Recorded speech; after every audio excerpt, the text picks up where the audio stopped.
Feche seus olhos. Senhor Deus, nós cremos, ó Deus, que coisas maiores ainda virão. O Senhor tem algo novo para a tua igreja. O Senhor tem algo novo para a nossa casa, para as nossas famílias.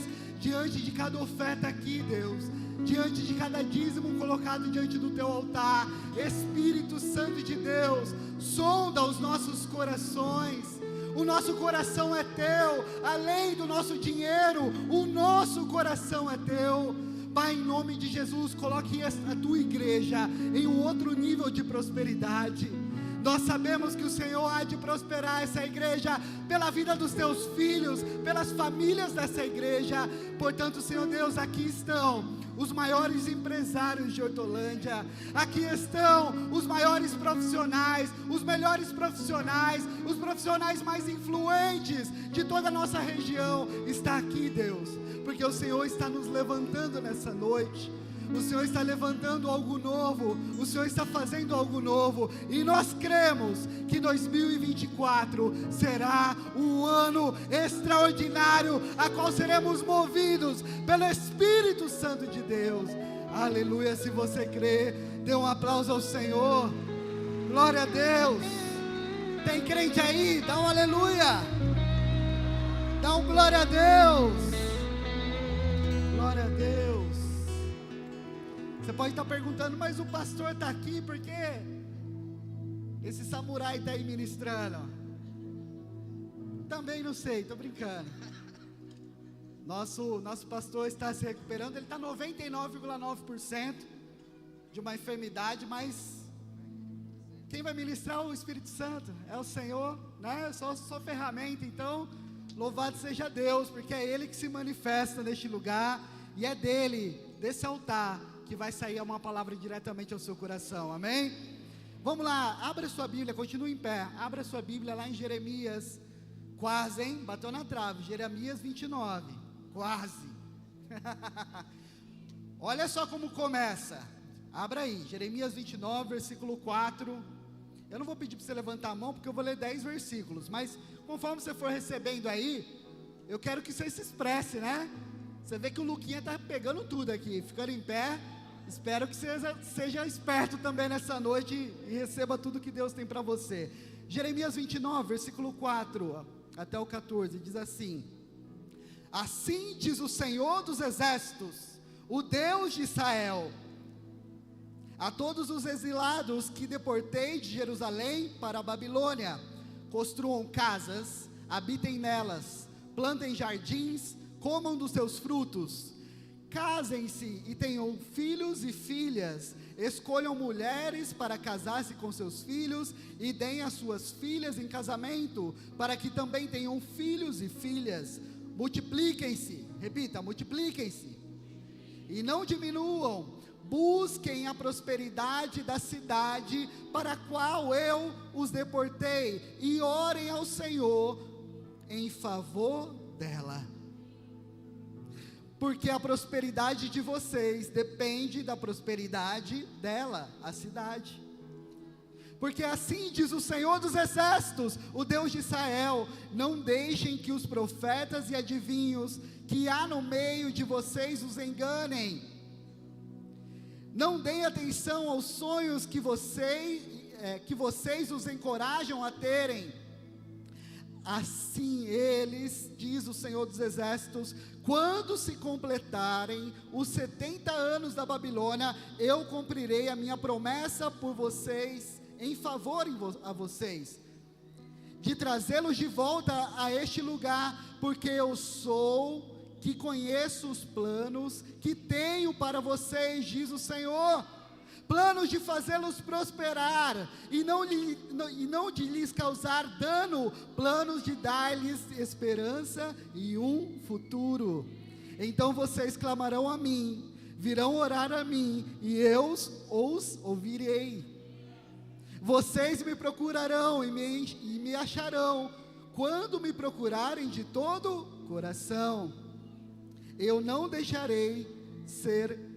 me deixarei ser encontrado por vocês, declara o Senhor. Glória a Deus. Dê um aplauso ao Senhor pela palavra dele. Essa palavra, irmãos, é extraordinária. Glória a Deus. É para Jesus? Aplauda mais forte. É palavra dele, é palavra do Senhor. Assim diz o Senhor dos exércitos. Glória a Deus. Pode tomar o seu lugar, pode se assentar. Irmãos, bateu na trave. Pastora Samara ministrou sobre Jeremias, um grande profeta de Deus. Eu também estou ministrando sobre Jeremias. Ela ministrou em Jeremias 27, eu estou ministrando em Jeremias 29. E Jeremias, ele tem uma fama, irmãos, de ser o profeta chorão. Tem um chorão do seu lado? Tem alguém já chorando? Não, ainda não, né? Daqui a pouco. Ainda não. Tem pastor que chora fácil aqui entre nós. Não vou falar quem é. Alguns já sabem quem é. Não está aqui, não estou vendo aqui. Deve estar lá no fundo. Não vou falar quem é. Mas é bom, né? O pastor tem que ter coração sensível. E Jeremias tinha esse coração sensível. Jeremias era um profeta que viveu numa calamidade na época que ele, mais ou menos no século 6, né? Antes de Cristo. E vivia uma calamidade, porque o templo de Jerusalém havia sido destruído, o povo de Jerusalém havia sido raptado, os israelitas haviam sido raptados, levados em cativeiro para a Babilônia, e ele foi levantado diante de um período tão difícil para profetizar, para trazer palavra de vida, palavra de libertação, estou falando duas vezes, para ver se algumas pessoas pegam, né? Ele foi levantado para trazer palavras de restauração e de prosperidade, mas também havia uma palavra de confronto, porque aquele povo estava sobre o domínio da Babilônia, e a Babilônia exercia uma influência muito forte naquele tempo. Você já ouviu falar do Império Babilônico? Então, aquele povo, ele estava sendo amargurado, ele estava sendo oprimido, eles estavam sendo presos, não presos literalmente, com correntes, com grilhões. Às vezes nós olhamos para as nossas mãos, nós também não vemos correntes e grilhões. Vê na sua mão, vê se tem alguém algemado aí do seu lado, vê se alguém tem tornozeleira eletrônica. Opa, perigoso ter, né? Não olha muito não. Nós não temos correntes, nós não temos grilhões, né, nas nossas canelas. Levanta a mão, vê se tem. Não tem, ó. O pastor Lucas pediu para você fazer assim hoje, ó. É um irmão mais coordenado que o outro, mas a gente vai melhorar, né? Estava tentando fazer uma coreografia com o irmão do lado ali, não estava saindo nada. Mas não tem grilhões. Mas de verdade, irmãos, quando a gente olha para a nossa vida, quando a gente olha para o estado ao qual nós estamos vivendo, para o Brasil, nós nos encontramos sim, não numa prisão física, não numa prisão de algemas ou de grilhões, mas nós estamos vivendo tempos de censura. Repita, censura. Nós estamos vivendo um tempo a qual o povo de Deus está sendo oprimido por leis. Diga opressão. Você sabe que existe um domínio das trevas tentando tomar o poder. É óbvio, não é de agora, é novidade que o reino das trevas está tentando tomar o poder. Não estou falando partido das trevas, irmão, estou falando reino das trevas. Tem gente que já riu, né? É claro que existe um reino das trevas também tentando tomar o poder, tentando nos persuadir, tentando nos influenciar, tentando ser o que Babilônia foi aqueles israelitas naquele tempo.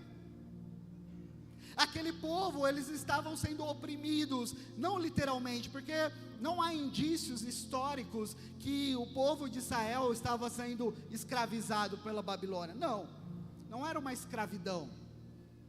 Eles tinham uma certa liberdade. Eles tinham uma certa liberdade em exercer a sua religião, a sua cultura, né? Até porque o domínio babilônico não fazia escravos, ele queria poder. Ele queria poder, queria pessoas para influenciar através da sua cultura, influenciar através do seu governo, através do seu domínio, mandar num povo que não era dele. Tem um povo aqui que não pertence a essa terra? Diga bem. Tem alguém aqui que não é deste mundo? Mas tem um mundo tentando tomar posse sobre a sua vida. Existe um governo tentando tomar posse sobre a sua vida. E existe um governo físico e também um governo espiritual tentando tomar posse da sua vida. E diante dessa palavra, lá em Jeremias, capítulo 29, eu quero levantar alguns pontos para nós verdadeiramente sermos livres do cativeiro. Tem alguém que quer ser livre? Tem alguém aqui que quer ser livre? Tem alguém aqui que não quer viver mais sobre o domínio das trevas? Amém. Então estamos juntos. Encara comigo essa jornada, nessa palavra. Vamos lá? Conforme você for recebendo, você vai se expressando então, irmãos. Primeiro ponto, você tem que identificar aquilo que está te prendendo. Ah, mas eu não tenho grilhões, eu não tenho correntes, como você falou, pastor Fabrício. Então o que está me prendendo? Epa, vamos lá. Por que aquele povo estava sendo feito cativos? Estava sendo feito um povo vassalo, uma nação vassala. Sabe o que é uma nação vassala? É uma nação que tem a sua liberdade. Ela podia se expressar tudo com limitação, tudo respondendo a algo mais poderoso. Então aquele povo era o povo israelita ainda, fora da sua casa, exilados, né, ali na Babilônia, tiveram que sair de uma Jerusalém destruída, mas eles eram vassalos. E aí você olha para a sua vida, ah, mas eu não sou livre, eu também não estou preso, estou aqui congregando, tenho minha casa, tenho minha família, mas tem coisas, irmãos, que nos prendem, e tinha coisas que Israel cometeu, que levou eles ao cativeiro. Primeiro ponto, sobre identificar o que nos prende, existia um fator espiritual, sobre essa narrativa bíblica. Existia algo que Israel estava fazendo durante décadas, que era se afastar da presença de Deus, se afastar da obediência de Deus, se afastar do temor de Deus, ao ponto de não conhecer mais a intimidade e a presença de Deus. Eles eram chamados de um povo escolhido, um povo separado, o Israel de Deus, mas ao mesmo tempo, eles estavam distantes deste Deus. E às vezes é a nossa realidade, irmãos. Às vezes você faz parte desse povo, você está em meio a este povo, você foi convidado hoje a estar congregando em meio a este povo, mas você olha para a sua vida e fala, eu estou tão distante de Deus. Existiam fatores também políticos, pela potência que a Babilônia se tornou, uma potência ao ponto de poder exercer e dominar todo um povo, que existia a sua cultura, que tinha os seus reis, que tinham os seus governos, mas eles eram tão fortes, irmãos, o povo babilônico, que ele simplesmente tomava, arrasava as cidades, e pronto, vocês agora são da Babilônia. Eles roubam a nossa identidade. O povo babilônico roubava as identidades dos israelitas, e ao mesmo tempo, existe um governo, existe um domínio das trevas, que está tentando roubar a sua identidade, que está tentando te calar. Você sabia que é difícil se expressar tudo que nós gostaríamos de expressar nesse altar? É difícil citar nomes, porque existe uma censura prévia, capaz que até o link que a gente está transmitindo online é capaz que é cortado, cancela nosso canal, né? Existe uma censura de que a gente não pode mais falar o que a Bíblia fala. Não é o que o pastor Fabrício está falando, mas é o que a Bíblia fala. Existe um domínio das trevas que está tentando te calar. Tem alguém calado aqui? Se não tem, se expresse. Tem alguém que está calado aqui? Mas tem um governo que está muito afim de calar a sua voz. Existe um domínio muito afim de calar a sua voz. E a gente tem que se levantar, irmãos. Eu não sou a melhor pessoa para falar de política. Eu não sou uma pessoa tão politizada assim. Já fui, não gosto muito de política, né? Mas tem coisas que não dá para passar, irmãos.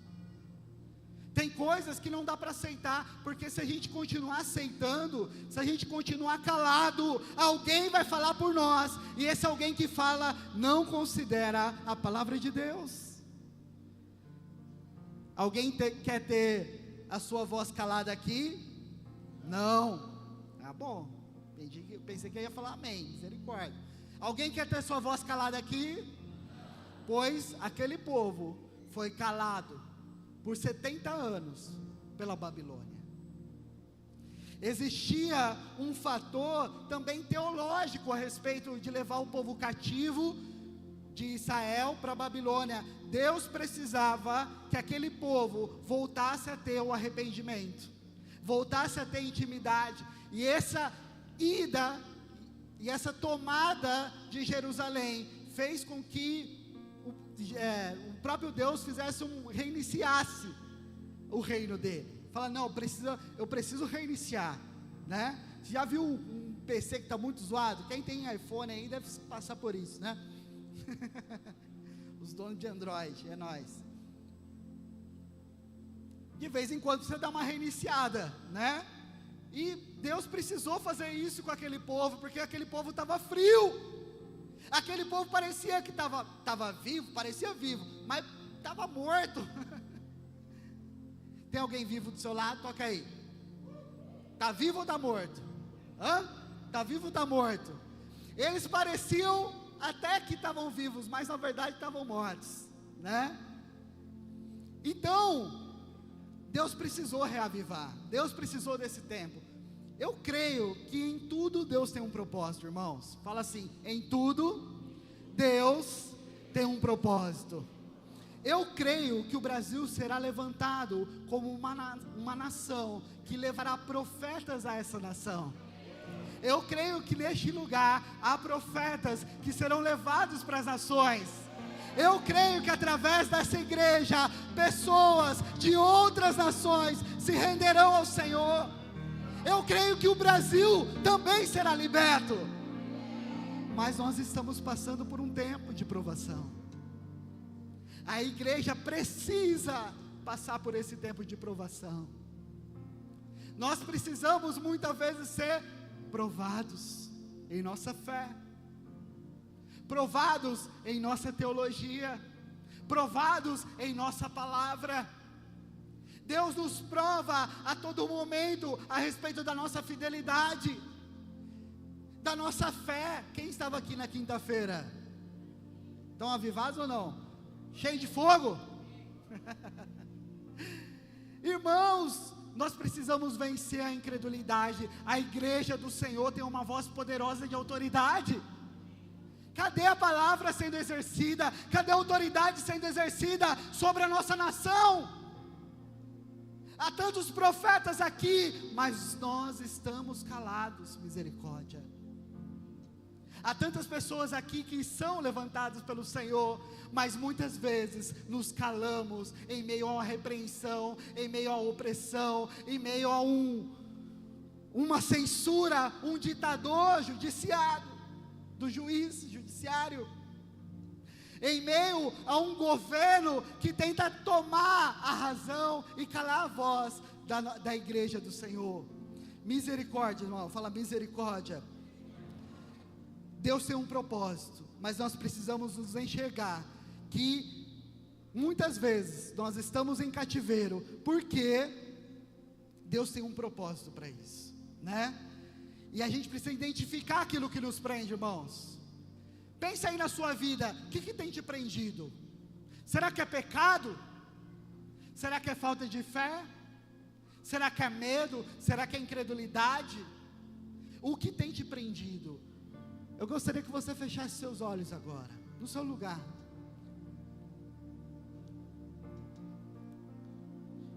E você pensasse aí no seu lugar, o que tem te prendido? Aonde você tem sido opresso? Aonde o governo das trevas tem tomado lugar na sua vida? Será que é em suas finanças? Será que é na tua casa? Será que é na tua família? Será que é no teu trabalho? Será no teu relacionamento com a sua esposa? Com o seu marido? Será no relacionamento dos teus filhos? Mas eu gostaria que agora você levantasse sua mão, abrisse seus olhos e falasse assim: Senhor Deus, na autoridade que eu tenho diante do Senhor, em nome de Jesus, eu creio que eu serei liberto de todas as amarras, em nome de Jesus. Se você crê, se expresse na medida que você está crendo. Dê um aleluia, glória a Deus. Irmão, segundo ponto, nós precisamos nos livrar dessas amarras. Será que é um fator espiritual que você está sendo opresso? Será que é um pecado? Será que é falta de fé? Será que é descrença? Será desobediência ou idolatria, como era no povo de Israel? O maior problema daquele povo era desobediência e idolatria. Eles colocavam outras coisas antes de Deus. Será que você tem colocado alguma coisa antes de Deus na sua vida? Será que tem algo mais importante para você do que Deus? Será que você está identificando aí no seu lugar algo que seja mais importante para você do que a presença de Deus? Será que qualquer coisa te tira da igreja? Qualquer coisa é uma desculpa para não ir numa célula? Qualquer coisa é uma desculpa para você não ter uma célula? Ei, Deus está falando contigo. Se livre dessa idolatria. Seja obediente diante de Deus. Será que é um fator político? E aí, cabe a nós, né? Não de uma maneira individual, mas como coletivo, de fazer a nossa voz realmente ser ouvida, de fazer a voz da igreja ser ouvida. Você vê, irmãos, você acha que os governantes ignoram a igreja? Não é verdade, né? Porque a igreja tem muita influência. Você vai ver, irmãos, vai ter candidato pipocando aqui. Agora, esse ano é o ano de eleição, né? Eleição municipal. Vai ter candidato que você nunca viu, querendo falar aqui no altar, mas não vai ter espaço, né? Mas a gente sabe que tem homens de Deus, sim, que estão preocupados sim com a cidade, que estão preocupados sim com o território, e nós precisamos eleger homens e mulheres de Deus. Eu nem sei quem serão os candidatos, de verdade, eu não estou fazendo apologia a ninguém, a nenhum candidato, a nenhum partido político, mas o que eu sei é, nós precisamos colocar homens de Deus no governo. Nós precisamos tomar posse também das decisões estratégicas da nossa cidade. Sabe por quê? Porque a prosperidade da nossa cidade tem muito a ver com a nossa prosperidade. Eu vou chegar nesse ponto ainda. Mas nós precisamos de pessoas influentes. E eu sei que Deus há de levantar em meio ao teu povo pessoas que serão influentes na sua casa, pessoas que serão influentes em seus bairros, pessoas que serão influentes nas suas empresas, pessoas que serão influentes na faculdade, em seu colégio, pessoas que serão influentes em meio ao ministério que Deus tem a cada um de vocês. Se vocês creem, dê um aplauso ao Senhor, dê um aleluia. Glória a Deus. E nós precisamos muitas vezes pedir discernimento, porque algumas guerras que nós entramos porque Deus nos permite entrar para nos tratar, para nos trazer de volta a sua presença, para nos trazer de volta a presença dele, de uma maneira íntima, não superficial. Assim como aquele povo israelita, que estavam sendo tomados cativos ali na Babilônia, eles precisavam de discernimento espiritual, de arrependimento, para voltar a obedecer ao Deus de Israel, ao Deus poderoso. Eles precisavam abrir mão de toda uma idolatria que eles estavam acostumados a viver por décadas, contaminadas pela cultura de um povo que estava ao seu redor. E nós precisamos vencer essa influência, irmãos. Nós precisamos exercer influência e não ser influenciado por este mundo. Nós precisamos serem as pessoas mais influentes de Hortolândia. E aí, como que Deus pode fazer você uma pessoa influente? Quem aqui quer ser influente, levanta a mão. É ser influencer digital? Talvez, né? Mas é muito mais do que isso, irmãos. É muito mais do que isso. Você precisa ter autoridade na tua palavra. Você precisa ter discernimento em tomar as decisões. Você precisa ser alguém de referência no seu trabalho, no seu emprego, ser o melhor profissional na sua empresa. Qual é a sua fama para o seu patrão? Se eu chegar para o seu patrão e perguntar: ei, como que é aquele cara que trabalha lá na Honda? Ele por acaso é da minha igreja. Como ele é? Se eu perguntar para o seu patrão quem você é, qual será a resposta dele? Se é ruim, irmãos, é ruim porque meu patrão é ruim, e misericórdia, né? Tudo bem, ele pode mentir, mas se ele mentir, vai ter outros para testemunhar que você não é tão ruim como ele está falando que você é, né? Misericórdia, fala misericórdia. Você precisa ser o melhor. Mas eu não consigo ser o melhor. Tem pessoas muito mais estudadas, pessoas muito mais eloquentes, pessoas muito mais preparadas. É verdade, né? E tem mesmo. Talvez do seu lado tem pessoas mais preparadas, mais eloquentes, mais estudadas. Mas, irmãos, Deus levanta os improváveis. A pastora estava, e o pastor, na verdade, estava comentando que há 20 anos ele vai ao Congresso de Resgate à Nação. Eu estive no primeiro ano, em 2004, que o pastor Nobo foi. Irmãos, quem eu era há 20 anos atrás? Misericórdia, né? Nem 12 eu era ainda, não era 12. Mas eu lembro que no avião, voltando para cá, eu sentei junto com o pastor e ele falando, há 20 anos atrás, das pretensões que ele tinha, de chamar de quem ele queria chamar como 12, né? Falando sobre compromisso. Eu lembro, né? E ali Deus me fez lembrar, participando este ano, em 2024, do Congresso de Resgate às Nações, quem eu era e quem eu sou. Você vê o poder de uma palavra, o poder de uma profecia sobre a sua vida, irmãos. Talvez a gente despreza uma palavra que vem do altar. Talvez o pastor aqui está pregando e você está viajando, você está dormindo, você está olhando para o relógio: será que vai passar do horário? Pastor Fabrício costuma pregar muito. Tem gente aqui que está ansioso com outras coisas, mas perde uma palavra profética. Irmãos, se eu fosse você, eu tomaria energético para vir no culto, de verdade. Você tem problema com cansaço, sono, toma energético, irmão, porque você não pode perder uma palavra. Você não pode perder uma profecia. As palavras que saem desse altar é palavra de Deus, é palavra viva, é palavra de prosperidade, é palavra de avivamento, é palavra de libertação. Essa é a palavra de Deus para a sua vida. Vida Nova Hortolândia. Deus tem algo novo para você. Deus tem algo novo. Deus me fez prosperar tanto, irmãos, em 20 anos.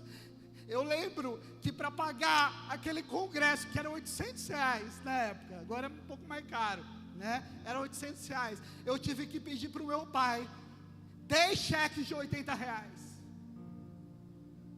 porque eu não tinha R$800 para pagar.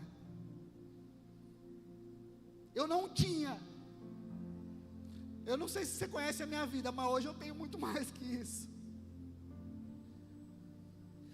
Mas eu lembro que em 2004, eu dei a maior oferta da minha vida, sem eu poder, com uma parcela de uma casa para pagar. A chave, não era essa chave que a pastora está falando, não, era a chave da casa. Sabe qual é aquela parcela que você dá para a chave, que é alta? Deus me pediu, nesse ano de 2004, dê tudo que você tem, tudo. Eu falei: eita, isso aí não é voz de Deus não, é do diabo. Eu falei: confirma. Na época, a Ivy, a gente estava se conhecendo ainda, né? Não foi esse ano ainda, né? Mas eu lembro que eu dei uma oferta, aliás, não foi em 2004, foi anos seguintes, mas também num congresso, né? Foi aqui em Hortolândia, não foi, só foi uma vez no congresso. Mas eu ouvi uma palavra de profecia sobre a minha vida em 2004. Eu estava sem trabalhar, né? E aí no ano seguinte, ou 2 anos depois, se eu não me engano, por aí, não lembro, foi alguns anos, Deus me deu uma profecia de que eu iria para as nações, através do pastor Nobuyuki, né? Eu nem tinha andado de avião. Primeira vez que eu andei de avião, acho que foi indo para Porto Seguro. Eu não sabia o que era andar de avião ainda, irmão. E Deus está profetizando sobre a minha vida, que eu conheceria as nações. Hoje eu conheço mais de 10 nações. Hoje Deus me permitiu, inclusive eu e a minha esposa, a pagar para pessoas irem ao congresso, né? Minha esposa já pagou para outras pessoas irem para o congresso de Porto Seguro. Nós temos para abençoar e não mais para pedir emprestado, como era a minha realidade, mas essa também será a tua realidade. Essa também será a tua realidade. Se você crê nas palavras proféticas que saem desse altar, Deus tem algo novo para a sua história, para a sua vida, para a sua casa, para a sua família, irmãos. Terceiro ponto, olha só, lá no versículo 5 a 7 diz assim, de Jeremias 29, construam casas e habitem nelas. Tem construtor aqui? Tem algum construtor? Olha só, está falando para construir casa.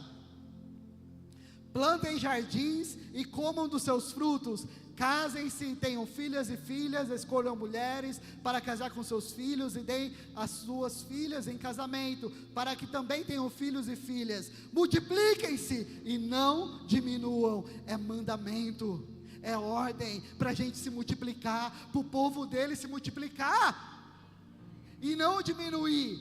Ei, sim, multiplicar. Como que o povo de Deus se multiplica? Tendo filhos e filhas, né? Você sabe, né? Preciso dar aula. No SIM a gente dá aula de sexologia. Quem não sabe pode marcar a sua presença lá na aula que a gente ensina você. Mas irmãos, existe uma outra maneira que Deus nos ensinou a multiplicar. Quantos filhos e filhas você tem aqui, pastor Lucas? 2, né? Com DNA comprovado, é só ver para os filhos dele, olhar para ele e falar, é dele mesmo, né? Não tem nem dúvida disso, misericórdia. Mas, talvez, olha para trás de novo, vê quantos filhos e filhas você tem. Dá uma outra olhada, levanta, olha aí.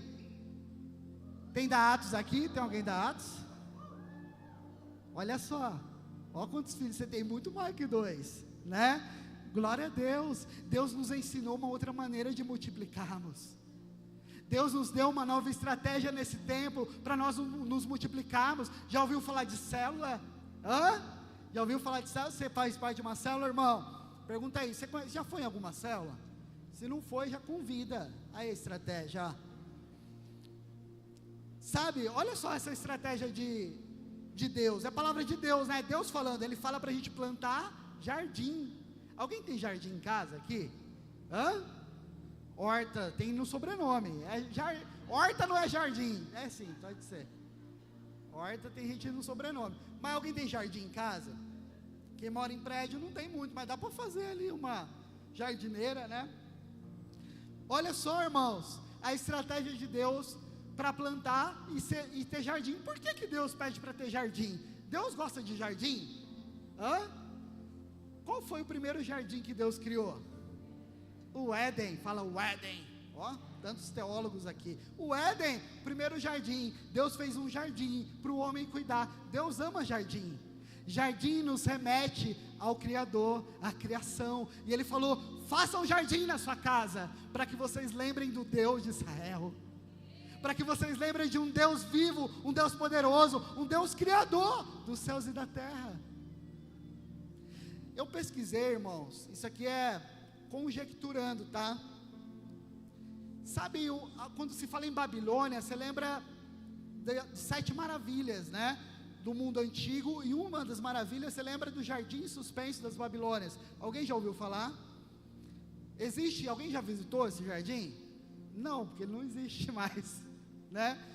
Na verdade não existem nem provas, não existem provas arqueológicas que esse jardim realmente aconteceu. Existem relatos, só relatos. Você vê todas as maravilhas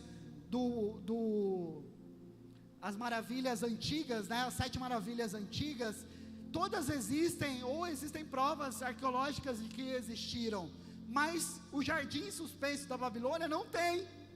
E aí eu pesquisei, quando que foi? Da onde vem esse jardim? Eu estou falando de Babilônia, deixa eu pesquisar sobre esse jardim. Sabe quando ele foi construído? O relato grego, o único relato que tem a respeito dele, sabe quando ele foi construído? Nos mesmos anos que o povo de Israel ficou ali exilado. Olha só, eita! Aí eu falei, opa, mas peraí, como assim? O jardim suspenso da Babilônia foi na mesma época? Sim, aí fala que os relatos, não ligando a Bíblia, tá? Não tem nada, não tem nenhum vínculo da Bíblia. Eu até pesquisei se alguém vincula esse fato ao povo israelense, não tem.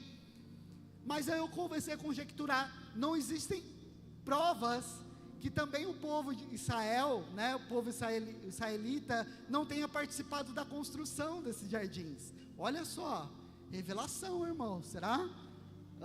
Lá no céu a gente pergunta para o povo exilado, você participou da construção de uma das 7 maravilhas do mundo antigo?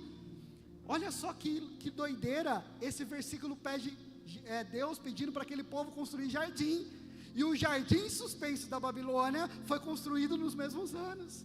Eita, que loucura! Eu vou escrever uma tese. Alguém quer fazer uma? Aí ó, quem quer fazer doutorado em teologia, pode fazer uma tese aí ó. Será que já existe? É uma boa tese se defender. Talvez aquele povo participou da construção, mas se isso não aconteceu, Deus permitiu que o Nabucodonosor II, né, que era o rei que tomou aquele povo cativo, construísse aquele jardim, e Deus permitiu, e eu tenho certeza que houve algum propósito de Deus nisso, para aquele povo se lembrar das suas origens. Eu quero fazer você se lembrar da sua origem na fé. Talvez você olha para, eu sou muito tempo de convertido, já fui muitos anos na igreja, eu sou crente há muito tempo, mas talvez você olhe para a sua vida e ainda existem alguns grilhões, existem algumas travas que você ainda não consegue prosperar, que você não consegue avançar, que você não consegue romper. E eu quero, através dessa palavra, através do poder do Evangelho, o poder da palavra, te fazer lembrar da sua origem na sua fé. Quando você se converteu, como era seu coração apaixonado pelo Senhor? Deus quer te fazer lembrar a sua origem. Deus quer te fazer lembrar do seu primeiro amor, de um amor genuíno, de um amor puro, de um amor inocente, de um amor que não espera nada em troca, somente quer entregar. Esse é o amor que a igreja de Cristo, a igreja do Senhor, espera que nós voltemos. Esse tempo de opressão, existe um propósito, a igreja precisa entender esse propósito, para que nós possamos verdadeiramente nos tornarmos livres do cativeiro.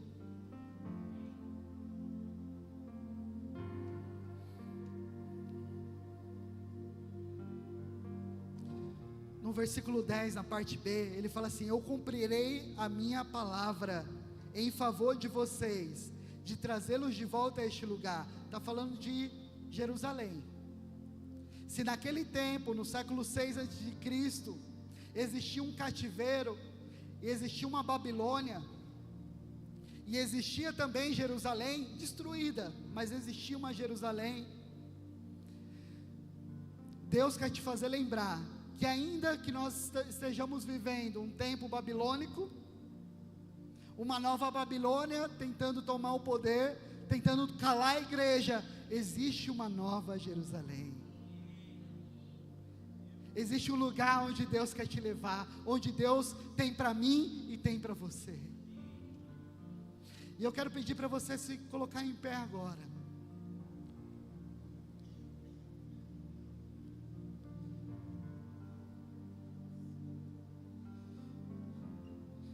O último ponto da ministração tem a ver com buscar a presença de Deus. Nós precisamos, primeiro, identificar aquilo que nos prende. Segundo, nos libertar daquilo que nos prende, nos libertar das amarras. Terceiro, crescer e prosperar, como mandamento. Crescer e prosperar. E a última coisa, nós precisamos buscar a presença de Deus. Nós precisamos buscar a intimidade com Deus. Nós precisamos nos lembrar que existe um Deus da promessa.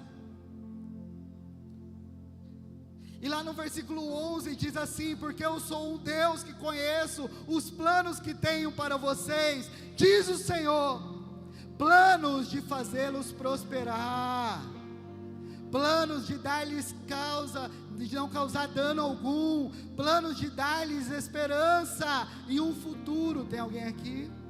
Tem alguém recebendo? Tem alguém aqui que quer prosperar? Tem alguém aqui que quer viver debaixo de um Deus que não quer o nosso mal?